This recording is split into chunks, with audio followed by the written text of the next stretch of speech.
Hi, this is Kevin Thomas, and welcome back to the At Home Film Festival and a special episode saluting the Frameline Film Festival, the mother of all gay film festivals. It takes place in San Francisco and other parts of the Bay starting June 18th and goes to June 28th. It has so many movies for all of us. Of course, I didn't have time to see all of them. That's a lot of good movies and a lot of good content. But I did get the privilege to screen many of them for you, and I will discuss some of them right now when you can buy tickets and go see. Watch many of these great films, and ones that I didn't discuss that might be great that I don't know about. There are really choices galore. Go to frameline.org. One movie that I thoroughly enjoyed was called Baby. Oh, it's about a young hustler that gets in jail as a minor, mainly because he had to find a way to live because his parents threw him out because he was gay.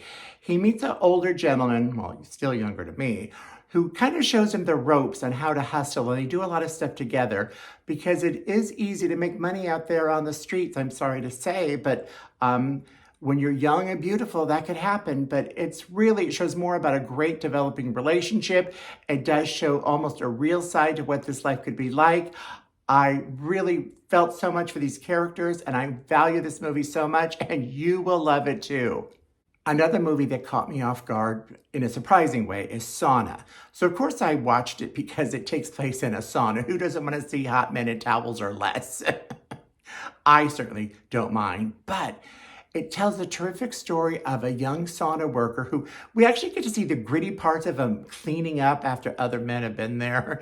And he meets and dates what we think is just like a one-night stand, but it turns out to be a relationship of more depth as well as dealing with the first time having someone you're dating that's transgender.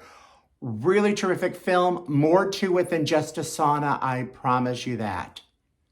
Drive Back Home was a funny, quirky, weird, based upon a true story drama about a man who gets imprisoned for doing something lewd, that's Alan Cumming, and his more straight-laced, odd-coupley brother comes to get him out of prison, and that fun dog.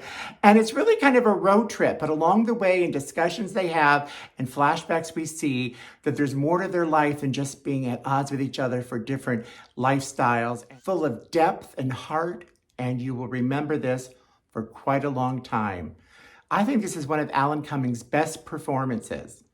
Hashtag 300 Letters is billed as a romantic comedy. Okay, it's sexy, it's funny, and it is romantic, but I have to tell you, not really a big spoiler, but one of the two people in a relationship, he's a jerk. He's a real jerk, and you will find out.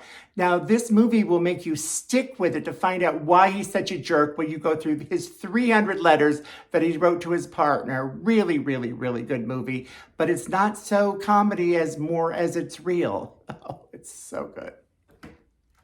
We've all seen those movies where friends get together at a lake for the weekend. It's usually a horror film or usually a coming out story or people just fighting. But Lakeview is so much more than that.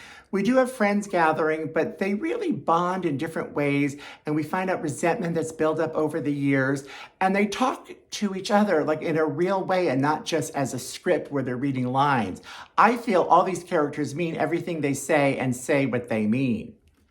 Another big surprise for me this season is Outer Lands with a terrific star-making performance by Asia Laura Dillon. Oh, they are so wonderful as a nice person who has a friend that they really just met, and that friend asked them to watch their kid for a few days.